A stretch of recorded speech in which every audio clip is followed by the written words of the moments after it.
Morning, morning! Panibagong araw, panibagong mini vlog na naman. So, good morning guys. Ayan, today is Friday. Ayan, ipapakita ko sa inyo, ipapasilip ko sa inyo ang isa sa aking part-time job dito sa Milan. So, ayan guys, I'm blessed dahil yan ang aking trabaho. Dahil dito sa Italia, hindi mo madadala lahat ng profession mo sa Pilipinas. Kaya dito, dapat huwag kang mamili ng trabaho. So, ayan guys.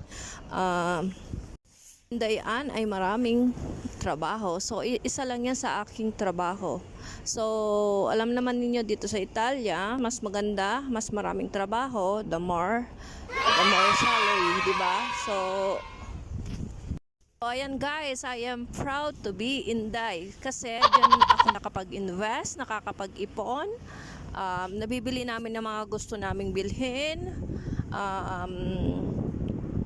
at nakakain yung mga gusto. So, kung hindi ka mapili sa trabaho dito sa abroad, mabubuhay ka. Dito sa abroad, kailangan mo lang maging matyaga, maging masipag, at huwag mamimili ng trabaho dahil dito, lalo na sa Italia, hindi pwedeng dalhin ang iyong pinag-aralan. So, kung mamimili ka ng trabaho, pumunta ka dun sa ibang bansa na pwedeng dalhin yung iyong profession.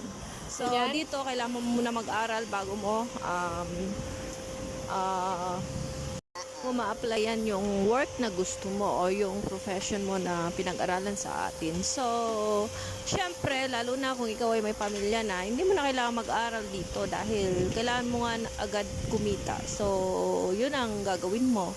Huwag ka nang pipili ng trabaho. So, ako, ang kagandahan lang dito sa Italia guys, kung domestic helper ka naman, ay karamihan walang amo. Pero meron ding kanya-kanyang job ang nga. trabaho ni Inday.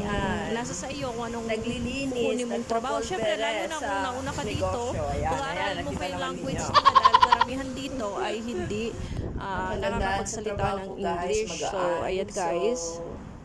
Dito kasi, kahit na ikaw ay professional sa Italy, kailangan talaga mag-aaral ka dito, hindi mo madadala yung profession mo sa Pilipinas. So, ito, malaking blessings na ang trabaho ko ay ganito. Ayan. Diba guys, isa lang to sa aking trabaho. Si Indayaan, maraming trabaho. Merong Monday to Friday, isang work lang siya.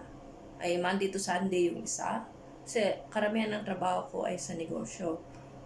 Ayan. Pero meron din akong amo guys. Ikukwento ko sa inyo kung bakit namili ako ng amo dahil maganda ang sahuran pag mix ang trabaho. Kasi pag nag-stay ka lang sa isa lang yung sasahurin mo. So dito sa Italia, mas maganda yung the more na maraming trabaho, the more na malaki ang sasahurin. So, natapos na ang aking video guys dahil sumisingit lang tayo sa trabaho dahil doon ay merong mga camera. So, tapos na ang aking video. Nandito na ako sa next work. Ayan na. Bye!